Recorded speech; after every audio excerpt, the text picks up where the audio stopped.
entrepreneurs, are you trying to make bigger profits in your small business? Like many of us, I'm sure you're feeling it. Business is still hard.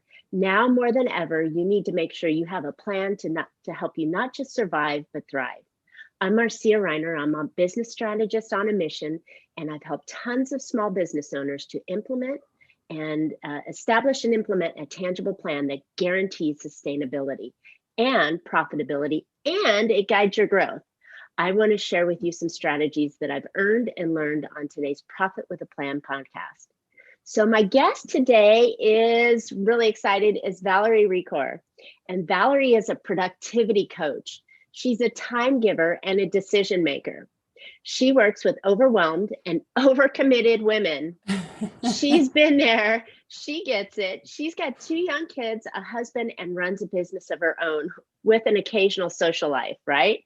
She has felt that there is just too much on her plate. And she knows it and knows how to help us with it. With a background in mental health and corporate training, she is ready to guide you towards a better relationship with time. She loves to travel, looks forward to doing more with her kids as they grow. And on rare occasions, you can find her on the couch or the back porch with a cup of coffee, or my favorite, a glass of wine, reading a book. Gosh, when was the last time you got to enjoy that kind of time? If you're feeling pulled in too many directions, she's our gal. She's here to help with. Welcome to Profit with a Plan podcast, Valerie. Thank you. I'm happy to be here. Excellent. This is exciting. So, we've been in a crazy year of being stuck at home, working at home, the new normal kind of stuff. But there's always that balance that we can't seem to grab a full life out of, or even be more productive at home. So with that in mind, what are some of the tips that you can give us that might make us more productive as we start to transition maybe back to work in the office or working at home more? Whatever that looks like.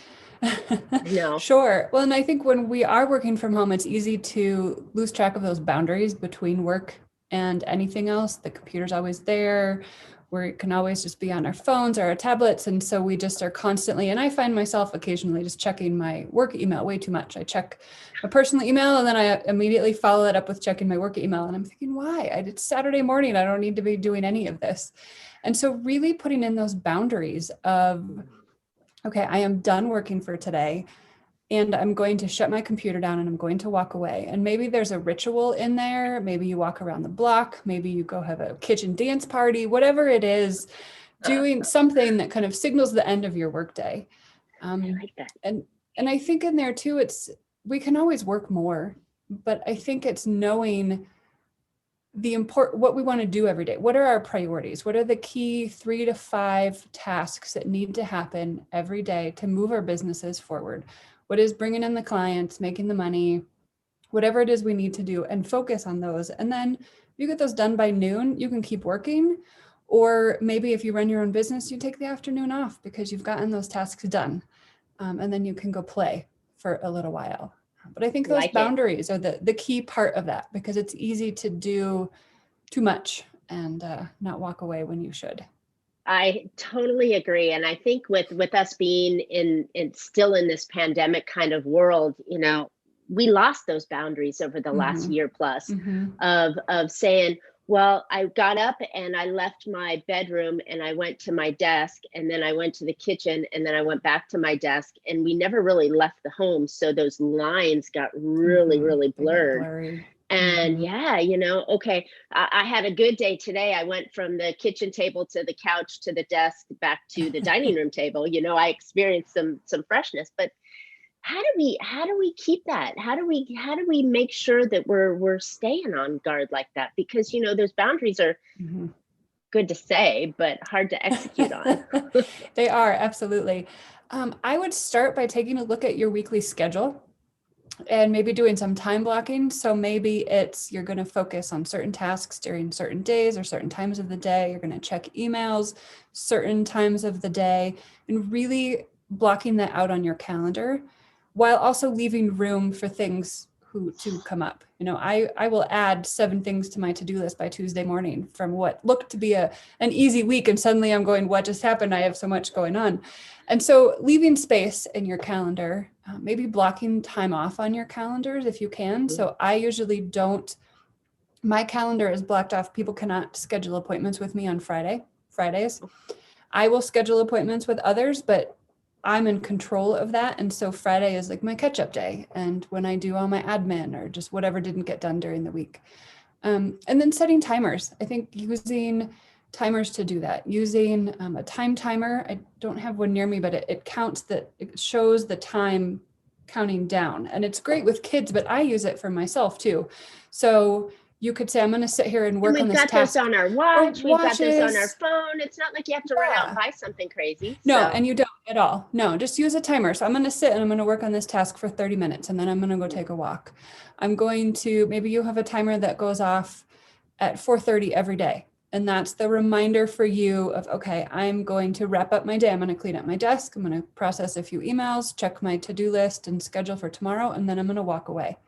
And maybe you have a second one that goes off at 5 to remind you to actually walk away, like get up and leave, or whatever time it is that makes sense for you. But use timers to your advantage. My phone dings all the time, reminding me to send my kids back, my 5-year-old back to class. So it's just and it's also a reminder for me, okay, she's in remote learning right now. I'm going to go sit down and work or go do X or Y. And so really use your technology. Use it. Don't let it use you. So put it to work for you. And I think timers can be very helpful, as well as having an analog clock somewhere in your office so that you can visually see. I think we get so used to the digital aspect that it's harder to visualize your time. And so if you have a digital or an analog clock in your office, you can see that time pass as well. And that might be helpful. Wow, that's really good. I have a client that we were setting on goals and working on some things, and one of her goals was to go back and look at the calendar and work off of her calendar. So many of us get into that reactive mode, right? Where we let others drive us. And these are tools. These are really useful, helpful tools that are in your computer, on your phone, on your desk that are blocking that out.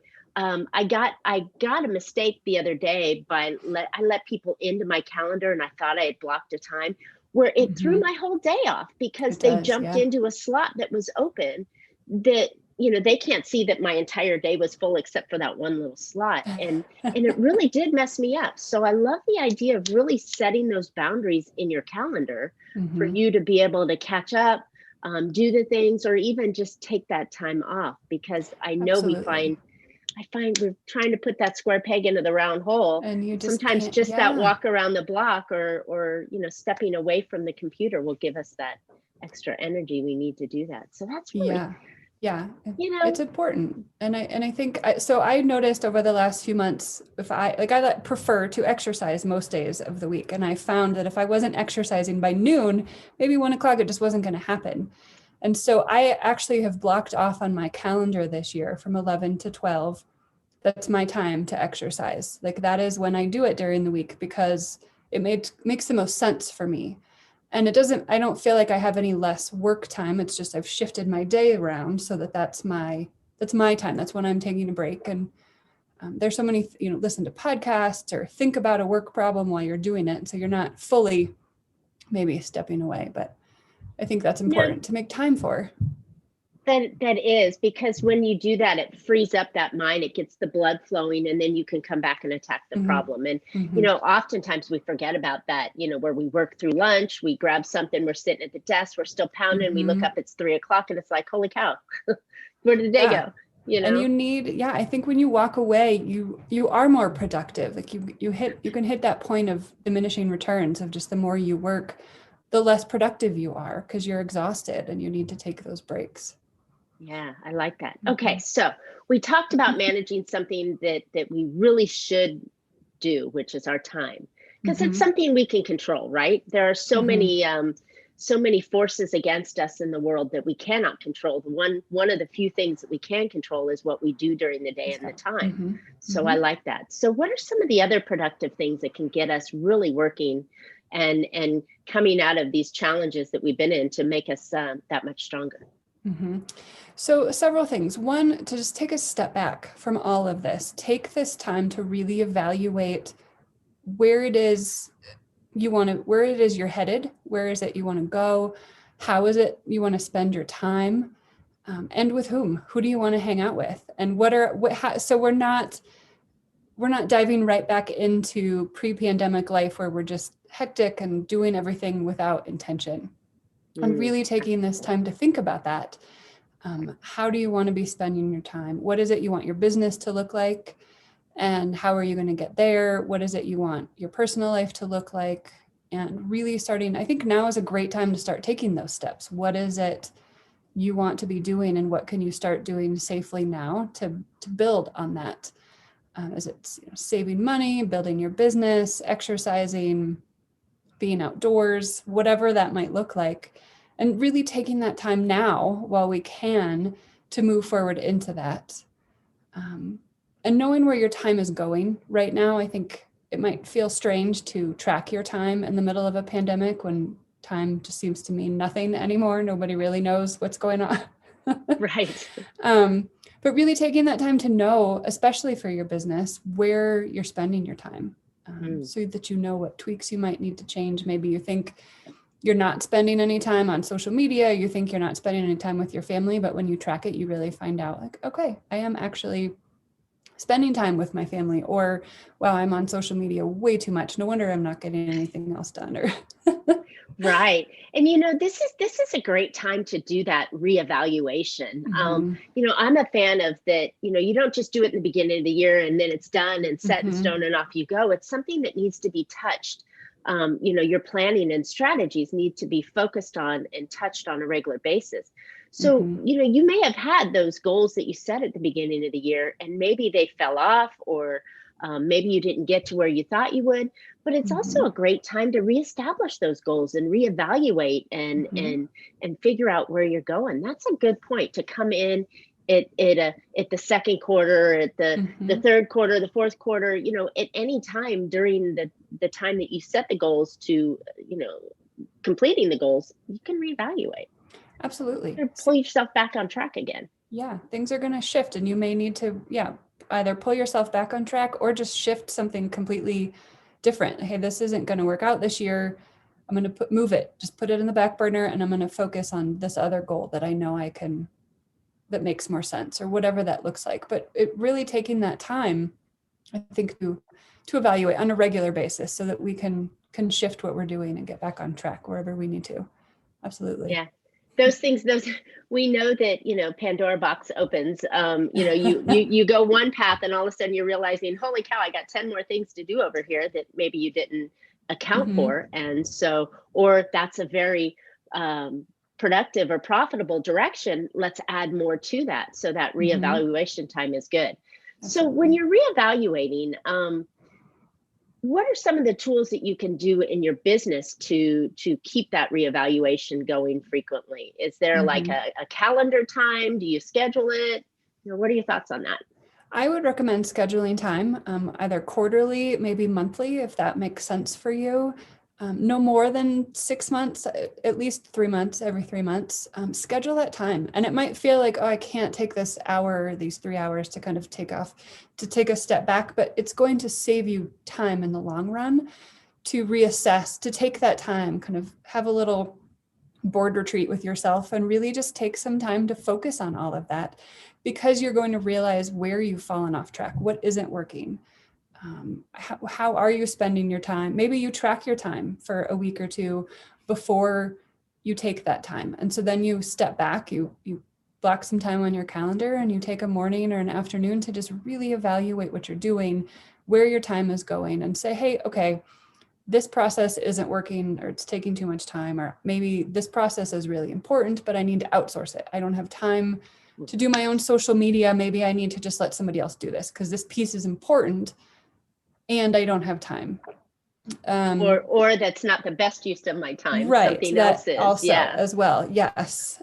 So it's just really evaluating that. And I think doing that every few months as a business owner is fabulous. And maybe in January, you block it off for the entire year. You just get those on your calendar.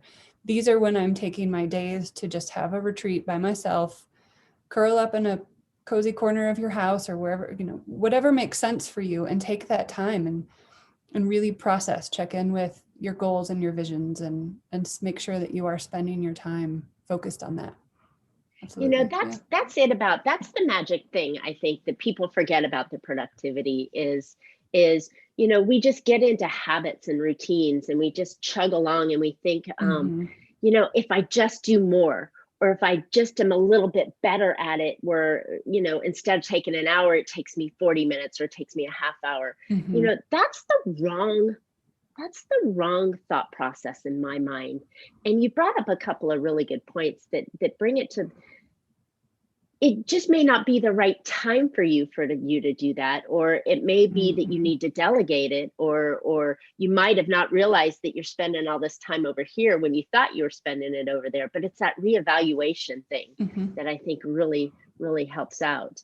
All right. So what are some of the other ideas that you can help us get used to keep the productivity flowing as we start to move through the year and keep these things moving in the right direction? Another one would be timing your tasks. So what are the things that you do on a regular basis in your business and in your personal life that you need to make time for? And so a couple examples would be like emptying the dishwasher. I feel like I am always emptying the dishwasher, especially now that we're all home and like eating at home so much. We run our dishwasher way too much, it feels like. But in reality, it takes me 5 minutes to empty it.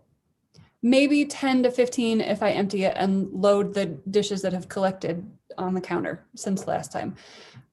Things in your business. How long does it take you to sit down and write a blog post or do your social media or write a monthly report or write some contract for a client? Whatever it is that you do on a regular basis, time it.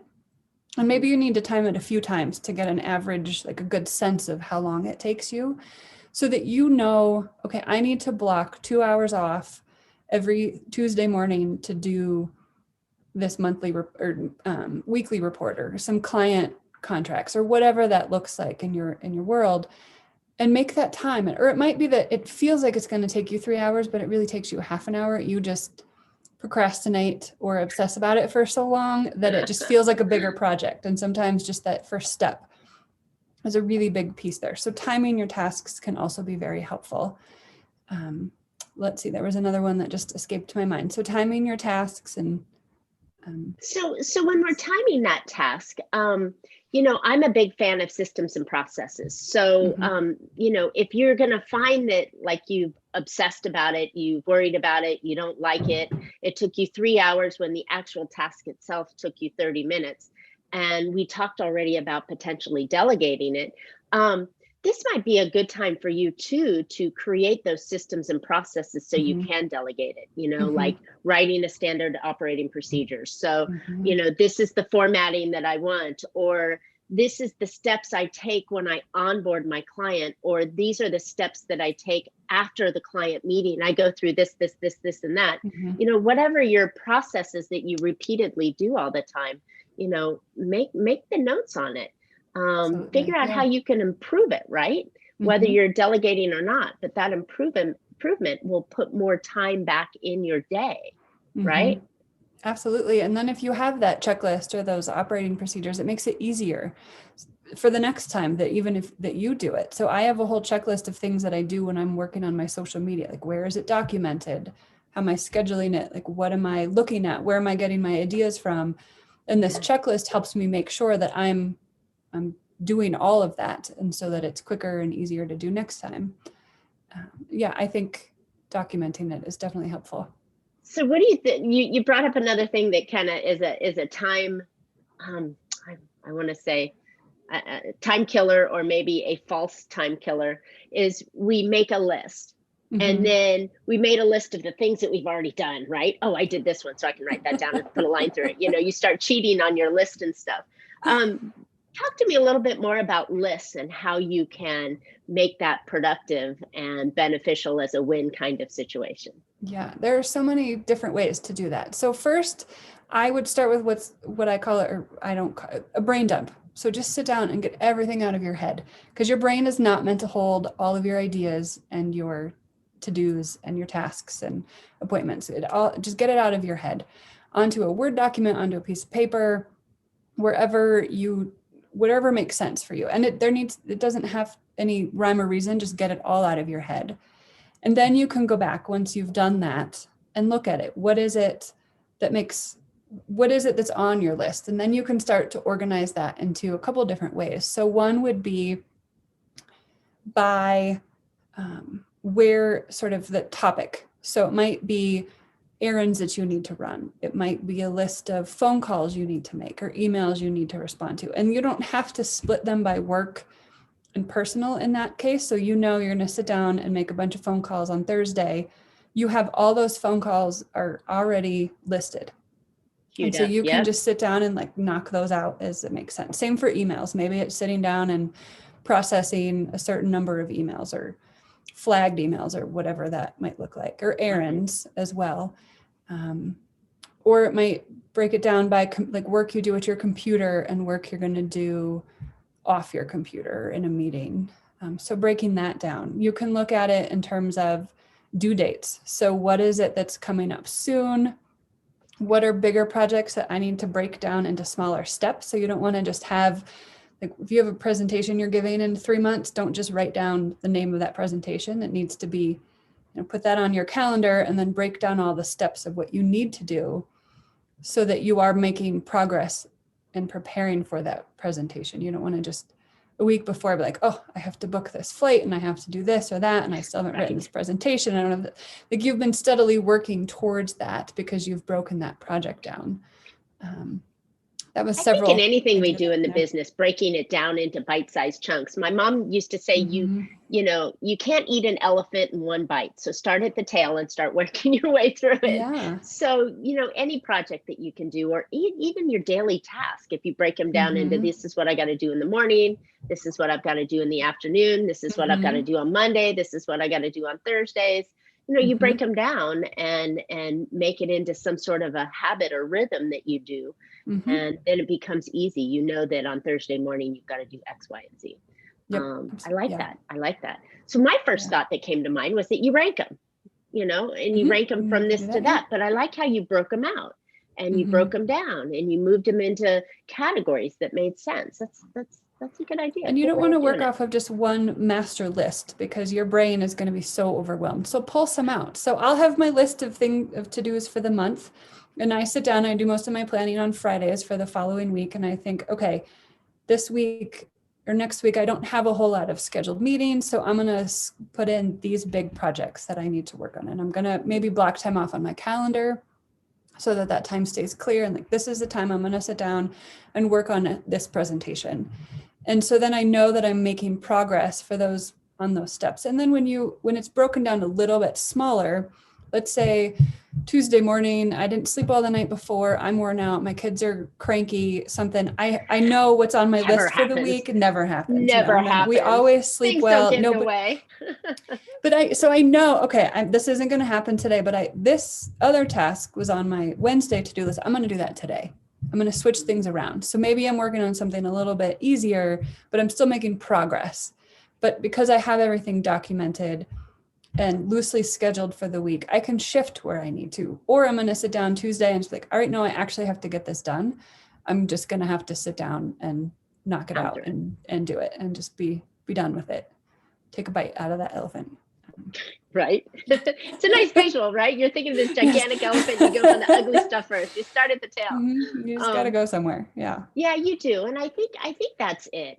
Many of us have, many of my clients have this problem. They put these big tasks, arduous tasks on their to-do list. And then they're like, oh, can't do it, but they can if they broke them down into smaller tasks like that. And appetizer styles or snack styles, if we're talking food, just smaller versions of it that they can do that and start to get that win and that feeling of saying, oh, I checked this off my list, or I completed this, or whatever that reward is. And speaking of rewards, I mean, if you did it, you could say, if you make it through here, I'm going to take Friday afternoon off and go golfing or spend time with my family or spa or whatever, rocks your boat. So read that book. Yeah. Yeah. That's, I had a client a couple of years ago who we were working on her to-do lists and how to kind of get her motivated and stop procrastinating on things. And one of her tasks was LASIK. That's all it said was LASIK. It's like, well, your brain is going to look at that and have absolutely no idea what next step is that you need to take. So that is a project and you need to write that down. She needed to track down some insurance card and some money and make appointments. Like, you need to document that, what all of those tiny little steps are, so that each week or each day you can take one step. Because otherwise your brain looks at that and is like, I don't even know what to do with that. I'm going to go over here and do something else. Right. And then it never happens. And so it's those tiny steps are what's going to help move you forward. That's another really, really great productivity trick or hack you can do with it. You've got this big goal or this big project. Maybe it's redesigning your website, or maybe it's, going through your email list, or maybe it's, something that's really big that's going to take a lot of time. Maybe it's calling old clients. If you just break it down into smaller every day. Okay, I'm going to look up a new logo, or I'm going to look up what colors seem to be more attractive towards, my ideal customer, or I'm going to write the front page or the about me page. And, it's not the big thing of doing the whole website, but it's taking one section out of that and just knocking it off your list. Yeah. Because it's so easy to procrastinate otherwise, and you just don't want to do it because it feels like too much work. It's not rocket science here, what we're talking about, folks. These are little things every day, we know these things, but we forget about them because we're so messed up by trying to be in the hustle of being a business owner, wearing 25 different hats, giving someone's orders or asking people to help or your staff to help. We get all messed up in that and realize that, again, the one thing we can control is our time and our productivity. And these are some fabulous ideas on ways to manage that in a way to get more done. So I'm loving this idea. And it's just, again, right there in front of you. You just got to be reminded how to use them. We do. Well, I think we get so into knocking tasks off our to-do list that we don't think about what it is that we're doing. And it's something that even I struggle with. And I just the last couple of weeks have really been focused on, okay, are the tasks on my to-do list for today and this week actually what I need to be doing? Are they moving me forward? Are they moving my business forward? Are they moving my family forward? And if not, why are they there? And really focusing on, are these truly important, or are we just doing things because we feel like we need to be doing them, or doing them in place of something that we should be doing? Absolutely. Yeah. Yes. Big ahas here. These are really good points. And I think having an intentional direction and always evaluating the thing that's on our list, the thing that's on our calendar, that to do that we have to do every day. Is it moving my business forward? Is it moving my family forward, my relationships forward? Is it moving me forward so I can be more to everybody else? I mean, that's a big piece that us women, self-induced, we put these huge loads on our back and say, I'm going to carry them up there to prove that I can, and yeah, I feel like that could be a whole other podcast, whole other discussion. several, but several. But in the circle of things, when we're looking at our daily activity and weekly activity, we really shouldn't look at our annual activity because that's too big. But we look at little bites, like your daily and weekly load that you put on there. I think that's the fabulous key. And the point that we want to drill in on is it moving me forward? Yeah, you keep those big goals and that vision in the back of your mind or documented somewhere, and you make sure that the tiny steps you take every day are getting you there. And then the check-in to make sure that you're still headed on the right track. And yeah. Love it. Love it. Valerie, thank you so much. This has been great. So I know you've got, this is what you do. This is your gig. This is your hustle. This is, you know, how you help people and your value to the world. How can listeners find out more about you? Absolutely. They can join my newsletter if they'd like. I've got a wonderful document I can share with anybody who contacts me on a procrastination, because I know we all suffer from it sometimes. And so just really me too on occasion. So really just looking at how to get past that. You can send me an email for that. Check out my website and follow me on social media. My newsletter and social media are really where to dive into who I am and how I can help you and support you. Excellent. Thank you. So give us your website address. It is homemostsimple.com. And it's the same for social media as well. You can track me down under the same name. And come check me out. I'd love to hear from you. Good. Well, this has been super valuable. And I know it's a perfect time in the year to come back and go, how can we get that momentum going and be more efficient and effective in our business? And I love it. So this has been great. Absolutely. Thank you for having me. Absolutely. So thanks for listening today, listeners. I hope you found a few ideas to put into your business that will help your business become more profitable. And again, even in your family and your home life, you know, it's a balance that we all need to have to be more profitable. So considering what has happened to businesses over the last year or so, now more than ever, it's even more important for you to create your own profit plan, so that you too will have a thriving business. I've got 6 easy action tips that you can put into your business immediately, any time of the year, that can make a big impact. So go pick those up at failproofbiz, that's biz.com. And Valerie and I would love to hear any questions you have or feedback, and then even ideas for future shows. So comment down below and please subscribe. We would love to have you as part of our podcasting world here. And as always, you can catch Profit with a Plan on any of your favorite podcast players. And we're looking forward to more great profitable information on next week's show. So until then, make your plans and profit with them. Thanks, Valerie.